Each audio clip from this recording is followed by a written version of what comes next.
buenos días. De nuevo, el otro día tuvimos la fiesta de Navidad con un enfoque, ¿no?, navideño, donde pudimos disfrutar del mensaje, ¿no?, que está aquí intrínseco, ¿no?, en la palabra de Dios. El mensaje de Jesús que vino a este mundo con un propósito, como todos sabemos. Este es el último domingo del año, pero bueno, todavía el martes que viene podremos estar orando, agradeciendo a Dios todo el año y pidiendo a Dios por el futuro también, ¿no? Hay muchas cosas que dependemos de Él y tenemos que por eso clamar a Dios, ¿no?, sea cual sea nuestra necesidad. Entonces el martes que viene tendremos la reunión de oración. Bueno, seguimos con un poco el tema del ambiente de Navidad, porque hay mucho, no tanto en Mateo como en Lucas, que son los evangelios que más hablan, ¿no?, de esos hechos históricos de Jesús. Pues hay mucho que sacar, hay mucho que ver, hay mucho que aprender. Yo todos los años leo los relatos y no sé, parece como que se me ha olvidado, no lo sé, olvidar no se te olvida, pero la palabra de Dios, los matices, hasta las comas nos pueden hablar, ¿no? Jesús dijo que ni una coma ni una tilde pasará de esta palabra. Significa que lo más insignificante es palabra de Dios. Por lo tanto, cuando la miramos y la leemos y no dejamos de sacar riqueza, ¿no?, espiritual también para nuestra vida. El otro día varias hermanas leyeron los textos y nos explicaron un poquito alguna cosa, ¿no? Y bueno, nos encantó, ¿no?, la participación de las hermanas, lo que hablaron.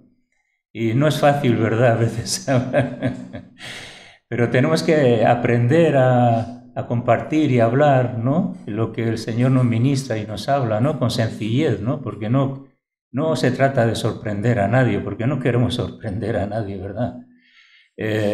Queremos que lo que hablamos sea de edificación, pueda ser de instrumento de ánimo, de ayuda, y en ese sentido, pues es lo que debemos de pretender, ¿no?, hacer. Una sola palabra o una sola frase que uno puede decir bajo la inspiración de Dios puede ser suficiente para exhortar, levantar y animar a un hermano. No hace falta una predicación. A veces una palabra de un hermano, ¿no?, que comparte, una oración que se levanta. Eso es lo que realmente nos edifica, porque somos un cuerpo. Entonces, todos somos diferentes y todos podemos transmitir fe, confianza, valores. Y de eso se trata, ¿no?, que también, como hemos oído antes, que nos podamos incentivar y compartir un poquito, ir un poquito más, ¿no? Eso para el año que viene, ¿vale? Para el año que viene, que tendremos tiempo de desarrollar esto. Bien, aquí en Mateo 2, que se leyó, ¿no?, la visita de los magos. Cuando Jesús vino a este mundo, bueno, en el relato vemos que unos magos que venían de Oriente fueron movidos por el Espíritu Santo para ver a un Salvador que estaba a 800.000 kilómetros de distancia. Y unos pastores que estaban en el monte, quizás a 30, 50 kilómetros, fueron despertados para que vendrían a buscar al Salvador, a Jesús. Hay algo en común entre ellos, es que ellos tenían una percepción espiritual, ¿no? Como sabían que ese acontecimiento estaba por venir, no les pilló de sorpresa, seguramente lo estaban esperando. Entonces, siempre Dios habla y ministra a los que están abiertos en su espíritu a recibir las instrucciones de Él. No es que vamos a hacer grandes cosas, pero en lo personal, cuando estamos abiertos a Dios, Dios nos ministra en relación a lo que Él quiere que podamos hacer o quiere que descubramos, que todavía somos ignorantes y que Él quiere que lo descubramos, porque hay algo hermoso y precioso en que podemos descubrir en Dios cosas. Eso nos motiva, porque de repente nuestros ojos se abren, entendemos algo y se afirma paz y gozo en nuestro corazón por esa revelación, ¿no? Por eso que la revelación de Jesús viniendo a este mundo en nuestro interior es algo que realmente trajo una revolución interior personal, espiritual. Eso nos abrió las puertas a cosas mayores, más grandes, ¿no?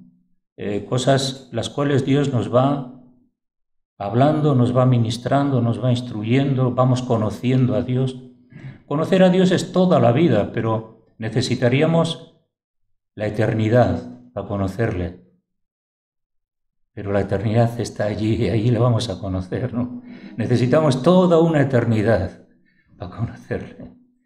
Mientras estamos aquí vamos descubriendo, ¿no?, pequeñas cosas.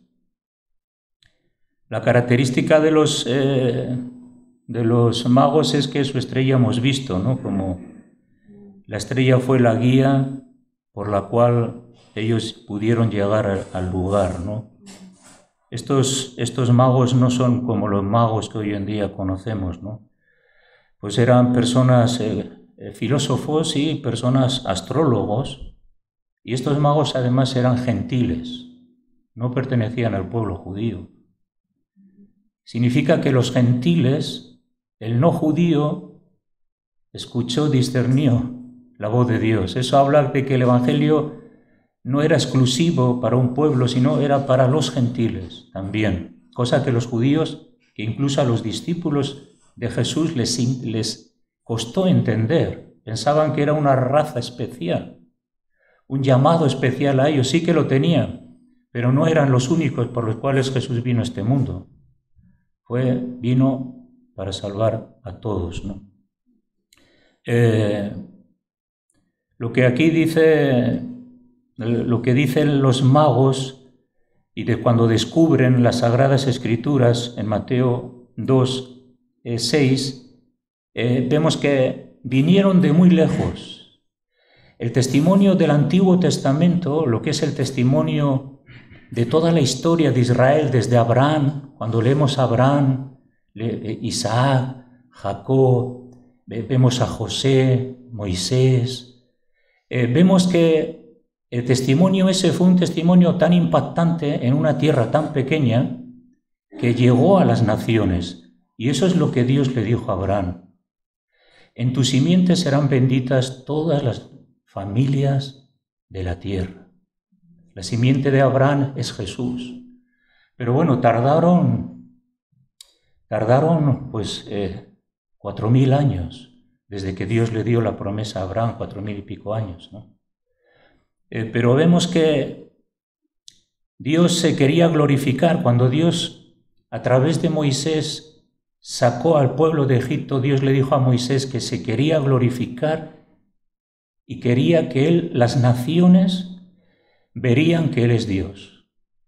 Y con Faraón destruido, el mundo antiguo se dio cuenta que Dios es un Dios que vive, que opera, que actúa, que ayuda, y que es un Dios que tiene un pueblo que le adora, que le sirve, que ha agarrado las promesas suyas y va adelante como peregrinos hacia aquello que Dios quiere manifestar en sus vidas. Así que Dios quiere glorificarse a través de las promesas que hemos recibido, de las cuales la Biblia dice que son ciertísimas.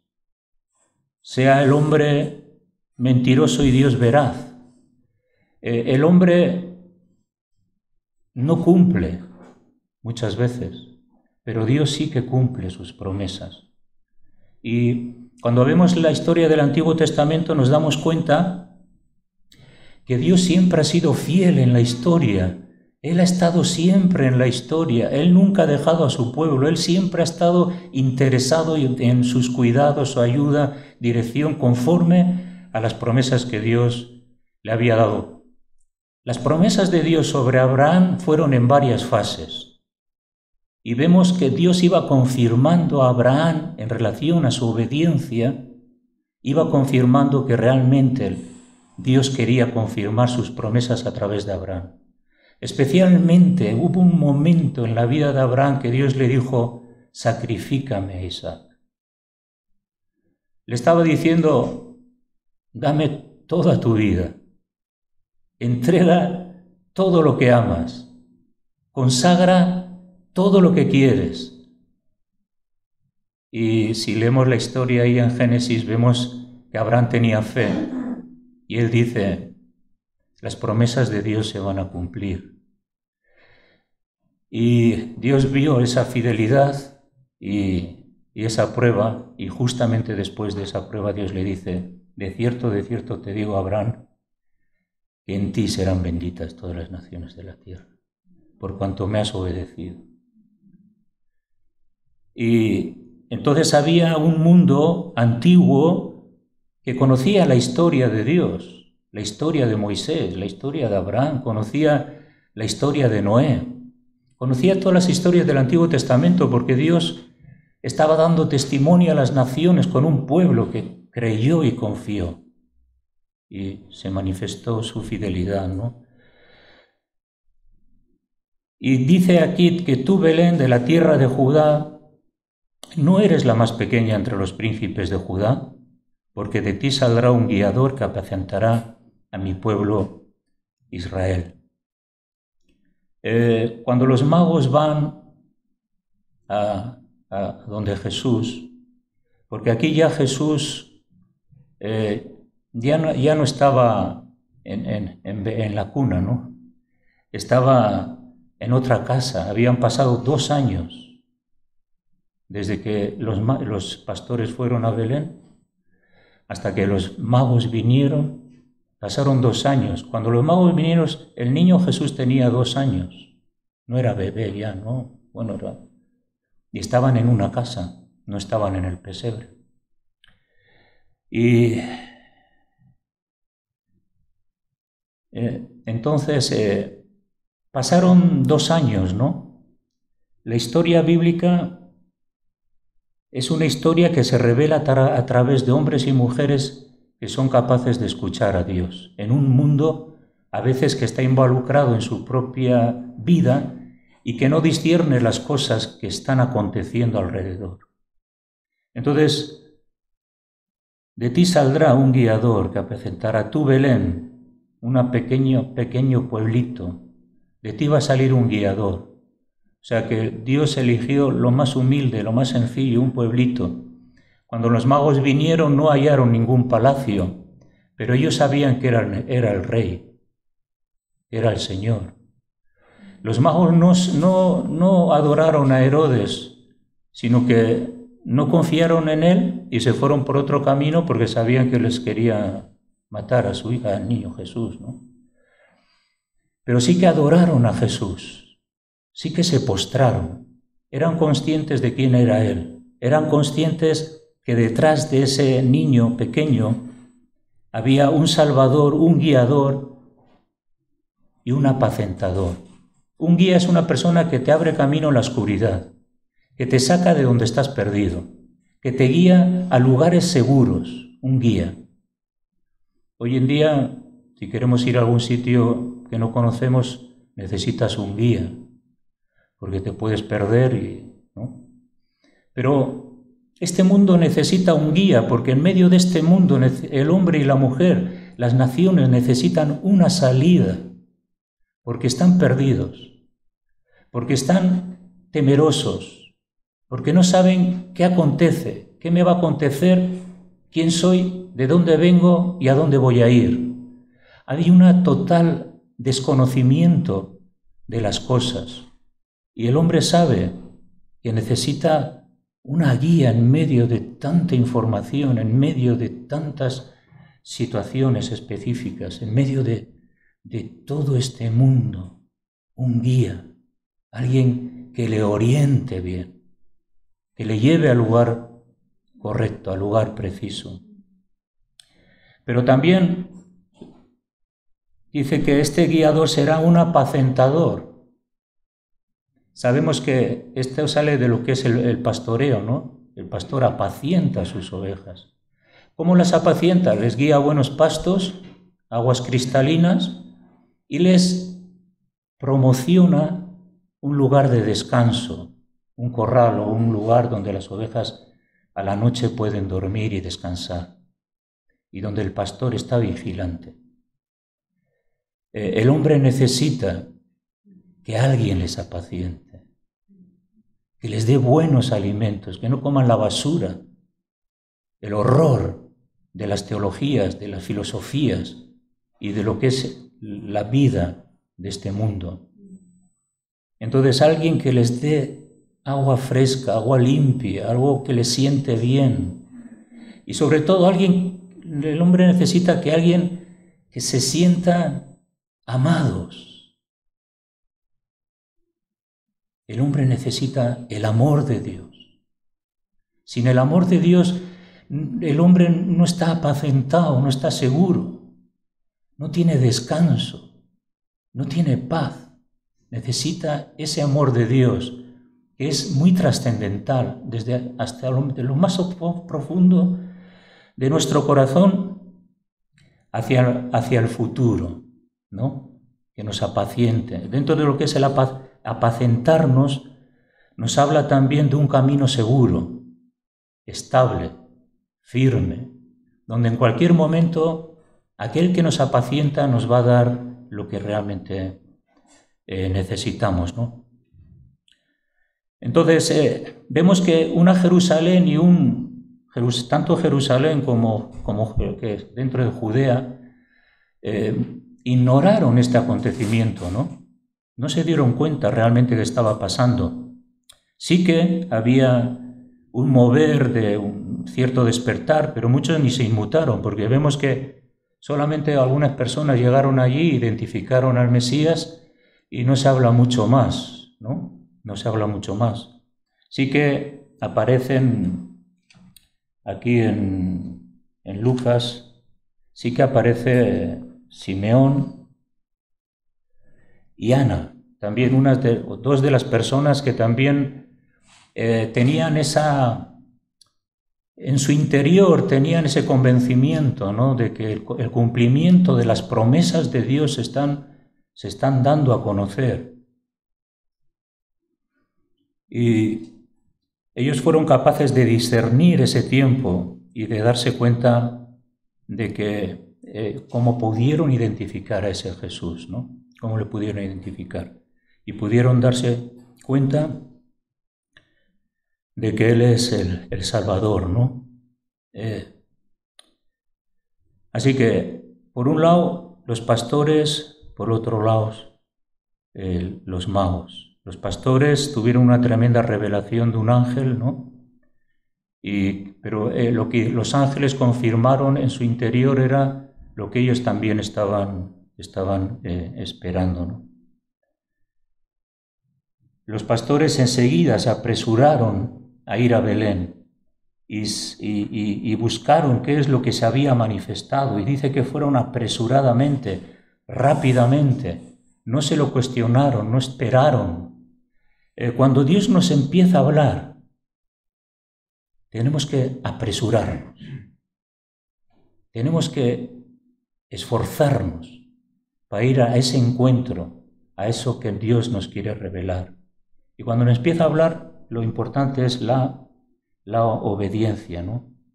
Para hacer la voluntad de Dios, ¿no? Los magos que fueron dirigidos por esta estrella, la estrella es algo ya que se viene hablando en el Antiguo Testamento, en Números capítulo 24,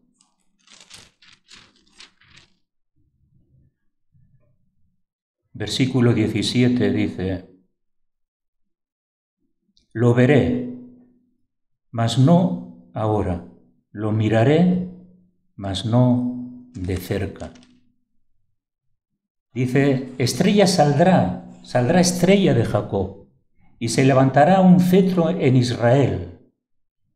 Esta estrella de Jacob es una alusión a un reinado, el reinado de David, porque estas profecías hablan de que se levantará un personaje histórico que levantará un reino, y esto tiene que ver con David y con Salomón también, porque cuando David y Salomón fueron bendecidos, prosperados por Dios y llegaron a alcanzar las promesas que Dios les había dado de una tierra, de un lugar de reposo, se refiere a eso. Pero esta profecía tiene una mayor trascendencia, porque sabemos que hay profecías inmediatas a corto plazo y hay otras que apuntan a un futuro más lejano. Y aquí en Apocalipsis,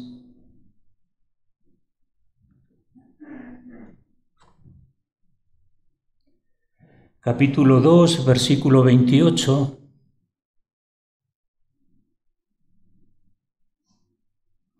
está hablando el mensaje a la iglesia de Tiatira. Y el Señor está diciendo: al que venciere y guardare mis obras hasta el fin, dice, yo le daré autoridad sobre las naciones, y las regirá con vara de hierro, y serán quebrantadas como vaso de alfarero, como yo también le he recibido de mi Padre.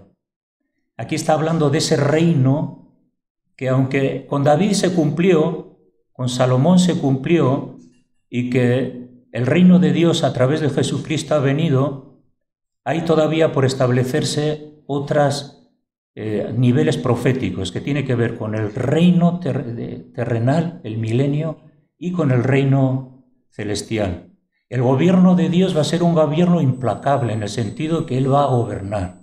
Y ese es el mensaje de Apocalipsis. También, ¿no?, que tiene que ver con el reinado del Mesías justo y recto y santo, ¿no? Entonces aquí en Apocalipsis 2:28 sigue diciendo: y le daré la estrella de la mañana. Esa estrella es la estrella de Jesús, la estrella de la mañana. Él es el sol de justicia, que es una estrella, el sol, ¿no?, que habla el antiguo, pero Él es la estrella de la mañana. Entonces estos astrólogos, magos, conocían las Escrituras. Entonces, si nosotros conocemos las Escrituras, seremos capaces de identificar los tiempos de Dios. Sin la palabra de Dios no podemos discernir los tiempos.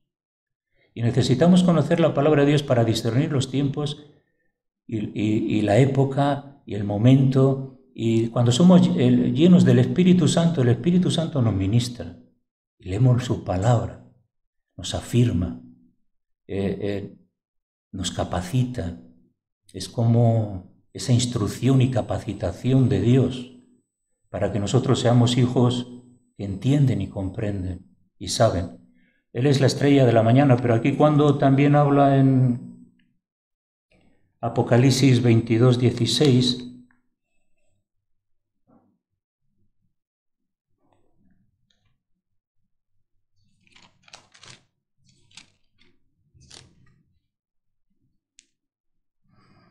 ya cuando está acabando el libro de Apocalipsis, dice: yo, Jesús, he enviado a mi ángel para daros testimonio de las cosas en las iglesias. Apocalipsis es un libro de revelación, es un libro profético. Y Jesús está hablando proféticamente a través de Apocalipsis porque fue la revelación que Juan recibió. Y el Señor dice que yo no haré nada si no antes se lo he revelado a los profetas. Dios no hace nada en oculto. Dios no hace nada donde nadie se entera. Dios hace algo donde alguien entiende y comprende lo que está ocurriendo. Por eso que la venida de Jesús era algo que tenía que ver con aquellos que habían recibido la revelación y lo entendieron. Él no hace nada sin revelárselo a los profetas. Él quiere que los hombres entiendan lo que está haciendo. Nosotros tenemos que entender lo que Dios ha hecho, lo que está haciendo y lo que va a hacer. ¿Para qué? Para estar seguros. La palabra profética más segura, la cual tenemos que estar mirándola porque es ciertísimo. Entonces, he enviado mi ángel para daros testimonio. Yo soy la raíz y el linaje de David. Aquí está diciendo Jesús que Él es del linaje de David, porque de David viene la promesa y viene el heredero de la semilla de Abraham. Y viene el Señor de señores, el Rey de reyes, el Dios de dioses, el que va a reinar. ¡Aleluya! Por eso Jesús está confirmando que esa raíz de ese linaje de David es el hilo de la profecía donde se cumple en él los propósitos de Dios. Y dice la estrella resplandeciente de la mañana. Sabéis que hay una estrella que resplandece al amanecer, ¿no? No se ven muchas, se ve una. Yo no sé por qué, ¿no? Pero Él va a ser visto como esa estrella resplandeciente, única, que Él va a dar testimonio de la grandeza y del poder de Dios.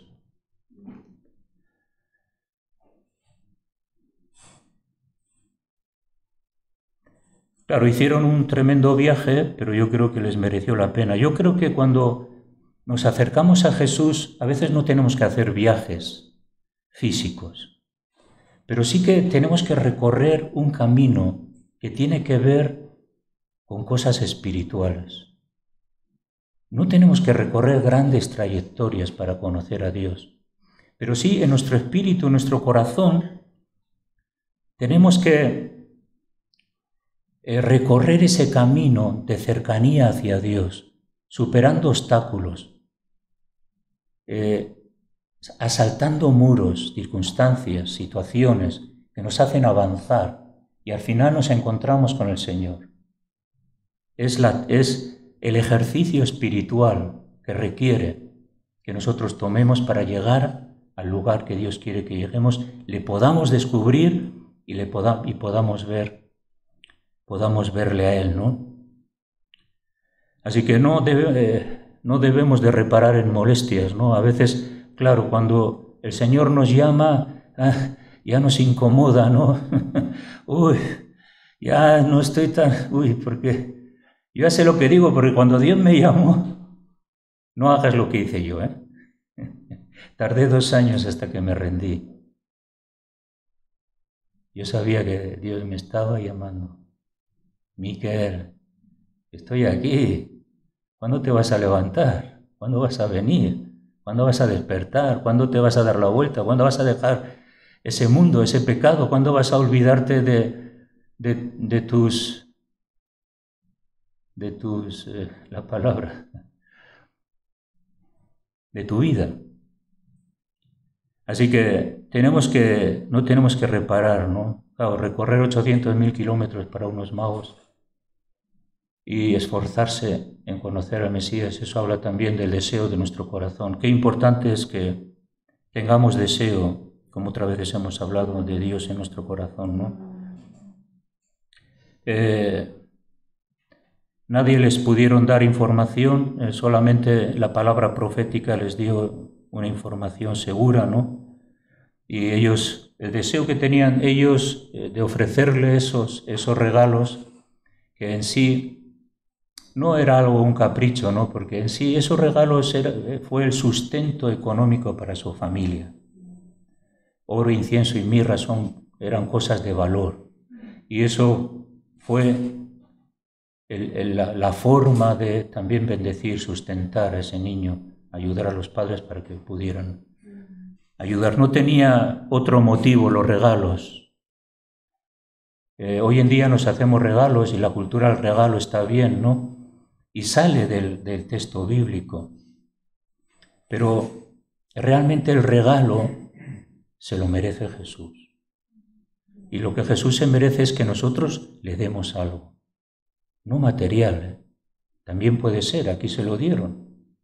Pero si nosotros venimos a adorarle, nosotros estamos agradecidos que la revelación de la palabra de Dios nos ha demostrado que éramos pecadores y hemos pasado de muerte a vida, que ahora sabemos que somos salvos, que la vida de Dios ha hecho posible en nosotros, entonces hay un agradecimiento en nuestro corazón, entonces debe de haber una movilidad hacia Jesús y algo le tenemos que ofrecer. De eso se trata, ¿no? Que no es que nosotros vamos a recibir, nosotros también tenemos que dar. Y de eso se trata también la Navidad, ¿no? Ocurre que cuando Herodes se turbó y se turbó toda Jerusalén, dice, Herodes se turbó, pero también dice, fijaros, a veces decimos, Herodes se turbó, su reinado está bien, hablaron las hermanas muy bien. Pero se turbó Jerusalén. No le echemos solamente la culpa a Herodes. Jerusalén se turbó también, las multitudes se turbaron. Cuando hay algo que interfiere en nuestro reinado personal, cuando Jesús viene a nuestro reinado, viene a nuestra vida, empezamos a entrar en conflictos espirituales. Y claro, o podemos turbarnos como decir, uy, ya se me quita mi reinado. Ahora ya no gobierno yo, gobierna Jesús. Uy, ya no decido yo, decide Él. Ya no digo yo qué debo de hacer, lo hace Él. Ya cuando pienso tengo que decir, Jesús, ¿esto te agrada o no? Hay un conflicto de reinados. Por eso se turbó. ¿Saben, hermanos, que Jesús no gusta en nuestra sociedad porque entra en conflicto su vida y no quiere vivir en pecado, quiere vivir como siempre, quiere vivir en comodidad, quiere vivir su vida, que nadie le diga nada qué debe de hacer o qué no debe de hacer. Y ahí entra en conflicto. Claro, Herodes era rey y él dice, uy, yo quiero ser rey hasta que me muera, ¿quién me va a quitar mi reinado? Yo hago aquí lo que quiero, voy donde quiero, digo a este hago lo que quiero. Bueno, si viene otro rey, ya no soy yo el rey. Es lo que hace cuando nosotros nos convertimos a Cristo. Nosotros éramos el rey de nuestra vida. Ahora ya no podemos seguir siendo reyes. Ahora hay otro que ha tomado el lugar y podemos entonces dejarle entrar o no dejarle entrar, ¿no? Pero los beneficios de esa libertad, de pasar de la esclavitud a la libertad de los hijos de Dios, eso realmente merece la pena. Gente prefiere seguir esclavos del pecado, pero nosotros, si aceptamos el reinado de Cristo, aceptamos la libertad espiritual que Él nos da y tantas otras cosas que a veces no entendemos. Nunca vamos a perder por entregar nuestras vidas a Cristo, siempre vamos a ganar. Y es lo que es el mensaje del Evangelio, ¿no? Es curioso que Belén significa tierra de pan. Belén es tierra de pan, es el lugar del pan. Jesús dijo, yo soy el pan de vida. El que come no tendrá hambre. Belén significa tierra de pan. Jesús nació en una tierra donde Él es el pan del mundo, el que puede dar vida y puede dar ese alimento espiritual que la gente necesita.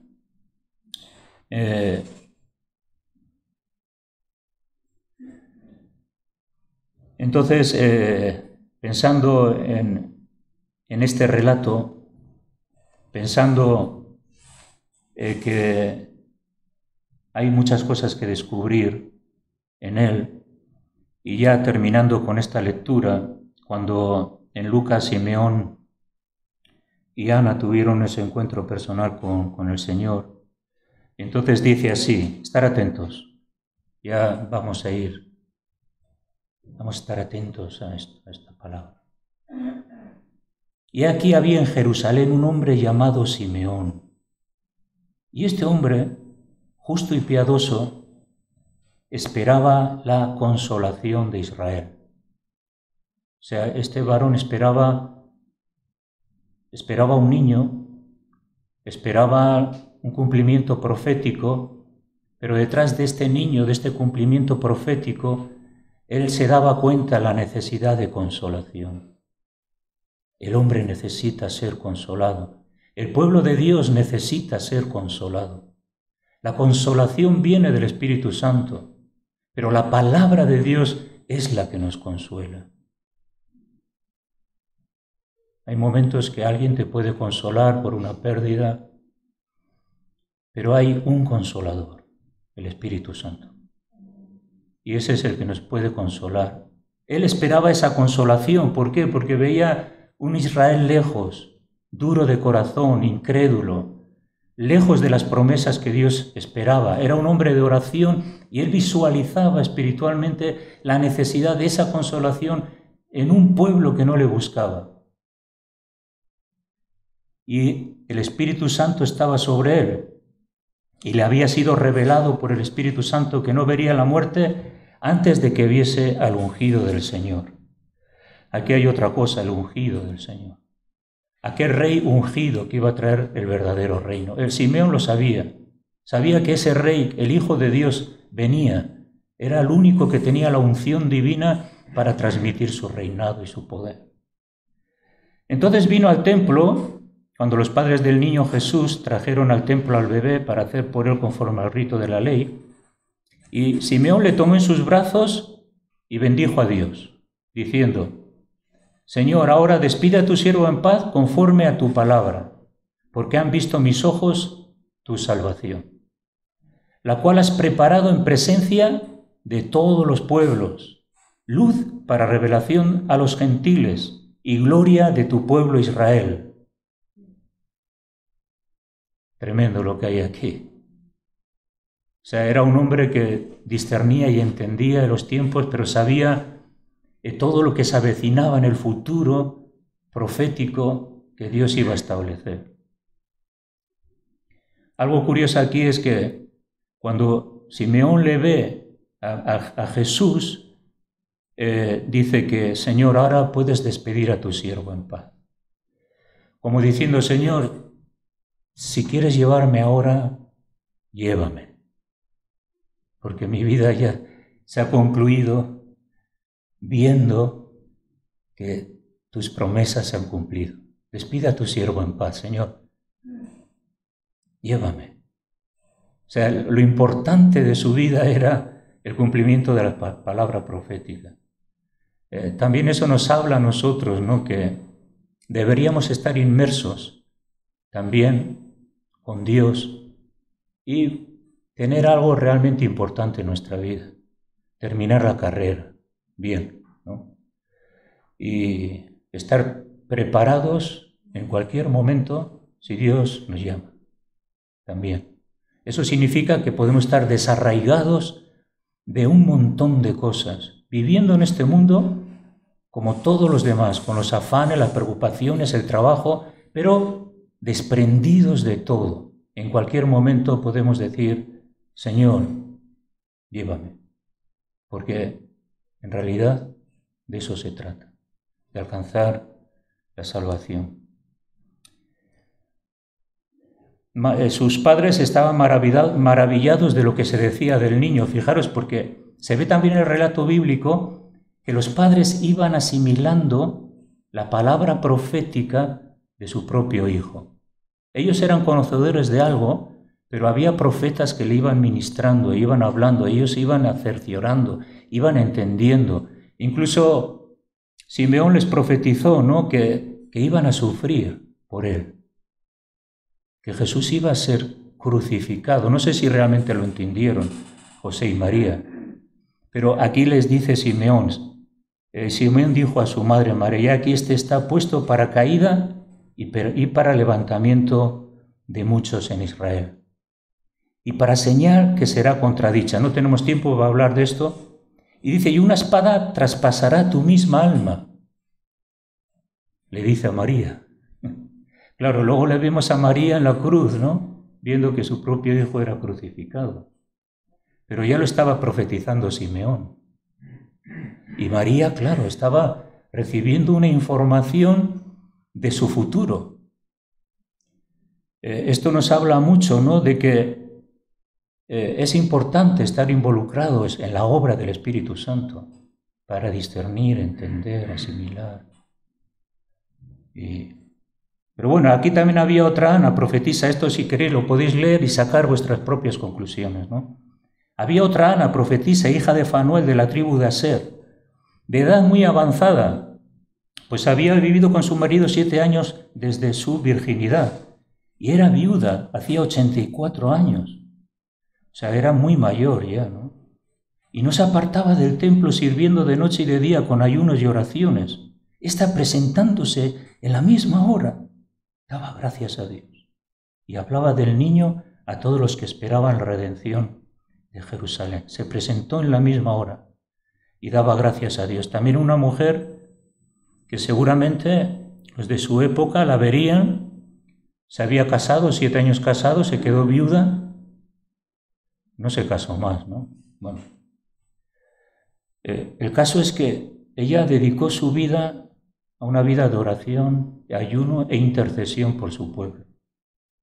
Y no es casualidad que esta mujer recibió esa revelación. ¿Por qué? Porque era una mujer que se había preocupado por el pueblo, que había orado por el pueblo, que había ayunado por el pueblo, que estaba esperando la redención por el pueblo, que tenía un interés por encima de su familia, por encima de sus proyectos personales. Yo lo que veo aquí es que seguramente sacrificó muchos intereses por estar allí en el templo y buscar realmente lo que merecía la pena, la gloria de Dios. Aleluya. Y esperaba la redención en Jerusalén, ¿no? Bueno, la verdad es que los relatos bíblicos tienen mucho, ¿no? Y si vemos el relato bíblico, lo estudiamos, lo sacamos aquí, sacamos allá, ya sabéis que la Navidad que vivimos actualmente y todo lo que está montado alrededor de la Navidad, que es bonito y está bien todo lo familiar, pero de repente te das cuenta que hay una realmente Navidad aquí, que nada tiene que ver con lo que está afuera, ¿no? ¿Verdad? Amén. Muy bien. Bueno, pues Señor os bendiga, tengáis un buen fin de año y seguimos orando juntos para que el año que viene podamos seguir hacia adelante, ¿no? Que tengáis un buen fin de año. Señor os bendiga, la paz de Dios esté con vosotros y sigamos buscando a Dios, ¿no? Para recibir los beneficios de su presencia y también la revelación de su palabra. Bueno, muchas bendiciones. Amén.